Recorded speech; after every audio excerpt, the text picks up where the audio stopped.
பிப்ரவரி 22. புனித பேதுருவின் தலைமை பீடம். புனித பேதுரு ஆண்டவர் இயேசு கிறிஸ்துவினால் அழைக்கப்பட்ட முதல் சீடர்.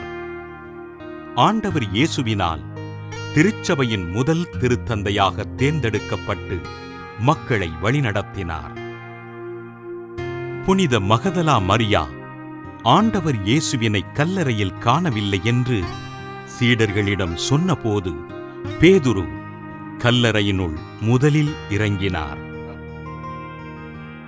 பெந்தேகோஸ்தே திருநாளில் தூய ஆவியை பெற்றுக்கொண்டு தன் முதல் மறையுரையினை மக்களுக்கு நிகழ்த்தினார்.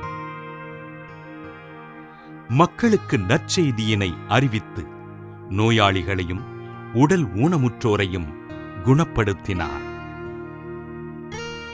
யோப்பா நகரைச் சேர்ந்த இறந்துவிட்ட தபித்தாய் என்ற பெண்மணியினை உயிர்ப்பித்து வேற்றினத்தாருக்கு நற்செய்தியினை முதலில் அறிவித்தார்.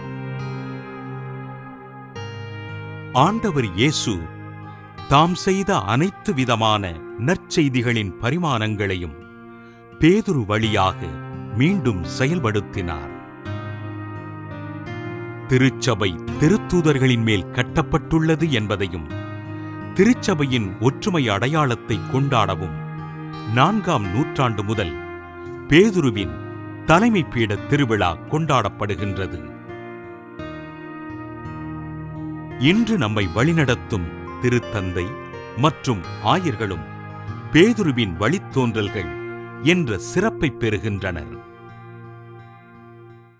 புனித பேதுருவின் தலைமை பீட திருவிழாவினை கொண்டாடுகின்ற நாம் கத்தோலிக்க திருச்சபைக்காகவும் திருத்தந்தை ஆயர்களுக்காகவும் அவர்களது பணிகளுக்காகவும் ஜெபிப்போம்.